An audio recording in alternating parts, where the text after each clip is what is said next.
Hello my friends and welcome to the channel for another Escape from Tarkov video. This game is full of cool weapons, but none of them stand out to me more than the M4A1. It's just a classic weapon.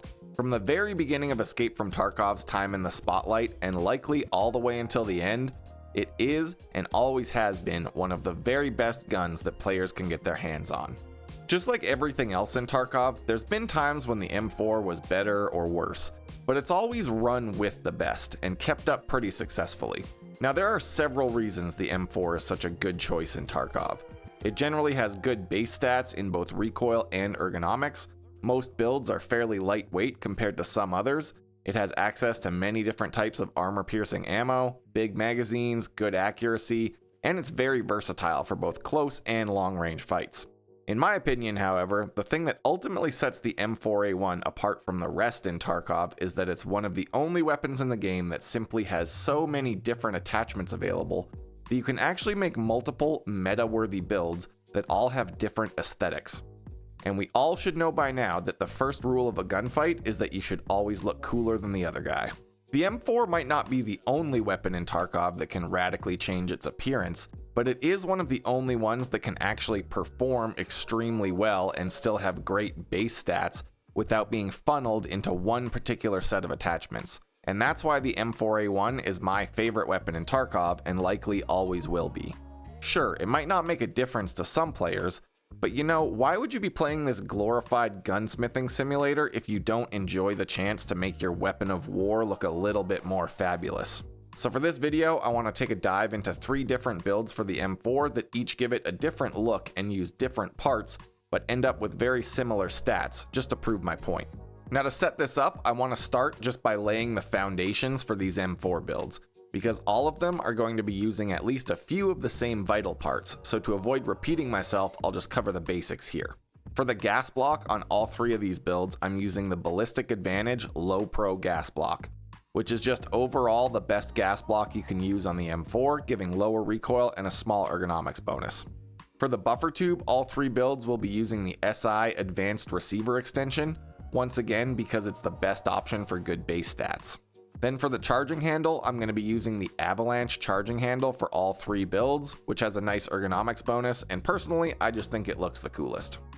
So with that out of the way, let's start off with what I would say is my favorite looking M4 setup in Tarkov, which uses the FDE side panels on the KAC URX handguard to add some tan accents for the two-tone mid-2000s operator vibes. Tan man setups in Tarkov can sometimes get a bit stale when you just have a big slab of FDE colored plastic shoved in your face raid after raid. And I just really like how this M4 setup kind of breaks up the color scheme a bit. The black sections make the FDE parts stand out, and the brightness of the tan parts stops the black pieces from all blurring together. So visually, it's just really sharp and pretty eye-catching. But you know, this is Tarkov after all, and none of that would matter if it wasn't also a good build. So thankfully, it also delivers some solid base stats with 55 vertical recoil and 63 ergonomics while suppressed. To start off, I swap out the upper receiver for the VLTOR MUR-1S receiver for the recoil buff. And then this build is using the standard 370mm barrel because for some reason the Hansen barrels don't work with this handguard.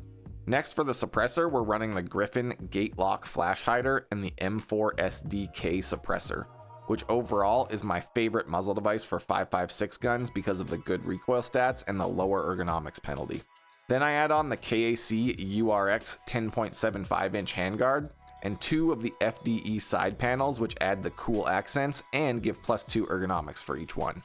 Next, I slap on a URX rail on the bottom and add a Magpul RVG foregrip, a flashlight or a laser, and on my builds, I like to add a bipod as well, but this is kind of situational, so you can make the call on that for yourself. On the back of the rifle, I'm using the Magpul MOE AR-15 pistol grip and a Magpul CTR stock. This one can be kind of expensive on the market, but a good replacement is the MOE SLK stock, which has the same stats, but it's sold by the traders. I also add on a pair of KAC micro iron sights for the +2 ergonomics. Finally, for an optic on this bad boy, I'm running the SIG Tango 6 scope in the Geisley FDE 30mm mount to keep the tan accents going. I'm also using an MPR 45 angled mount with a delta point reflex sight as a backup. From tip to butt, I think this is just a gorgeous rifle to look at in Tarkov, and it feels just as good to shoot as it does to look at, so that's a big bonus. For the second build in this video, we're going to check out what was essentially once the unchallenged best M4 build in the game for quite a long time, before several attachments were rebalanced in recent wipes to kind of even the playing field between many of the AR-15 mods. While it's kind of an overdone build since it was top of the line meta for years, I've always thought that it was one of the best looking meta builds in Tarkov history, kind of a perfect meeting point of fashion and function. I really like how many little cutouts and skeletonized bits of metal this build has, which just gives it kind of a high-tech, high-speed visual appeal, and the flat gray color scheme gives it a very consistent look to the whole build as well. While it's not really substantially better than other M4 setups anymore, it does end up packing quite a few extra ergonomics points, meaning that this build is probably the best choice to run with 60-round mags overall. To start off, this build drops in the Aeronox AX-15 upper receiver and the Hansen 13.7-inch carbine barrel.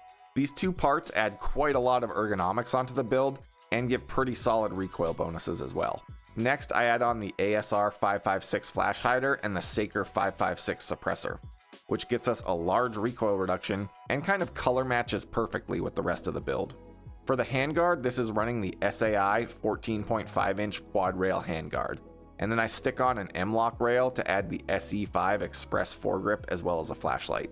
Once again, I like to add a bipod onto this build as well, but that's kind of optional and I'll leave it up to you. On the backside of this build, we're running the Grawl S pistol grip and then the Daniel Defense ECB stock with the TCS-20 recoil pad for some extra recoil reduction.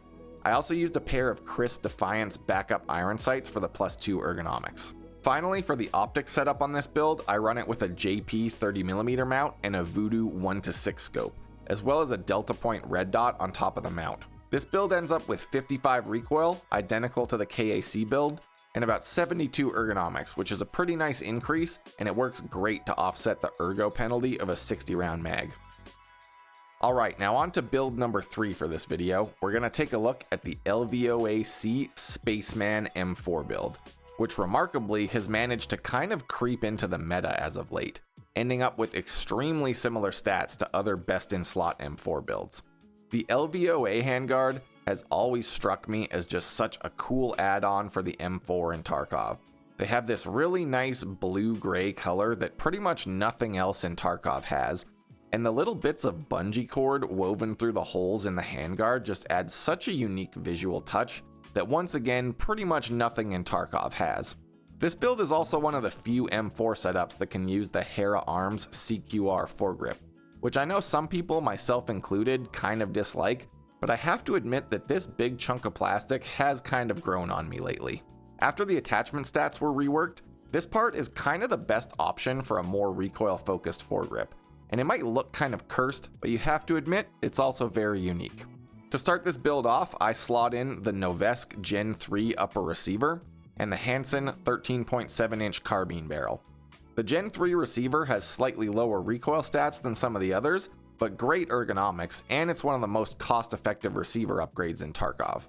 For the muzzle, we're again running the Griffin Gate-Lock flash hider and the M4 SDK suppressor. Next, I add on the LVOA-C handguard, a pair of CASV key mod rails, and then the Hera Arms CQR foregrip as well as a flashlight. For the back half of this build, I'm using an F1 skeletonized pistol grip and a Chris DS150 stock. I also add on a pair of MBUS backup iron sights for the +2 ergonomics.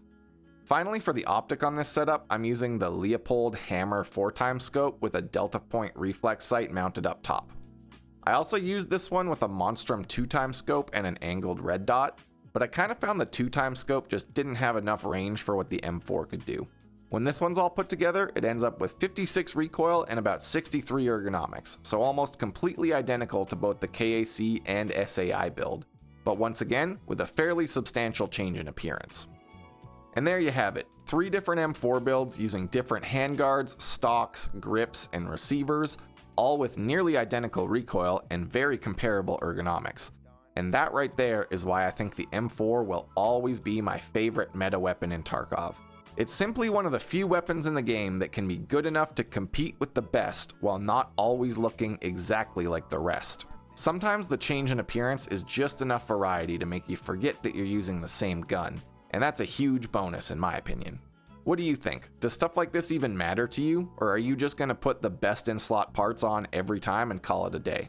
Let me know what your favorite M4 build is down in the comments, and tell me if I've forgotten any other setups that hit close to the meta while giving the M4 a unique look. I hope you enjoyed the video, and thanks for watching. I've got a link to my Twitch channel down below if you want to come say hi, and until next time, stay safe in Tarkov City, everyone.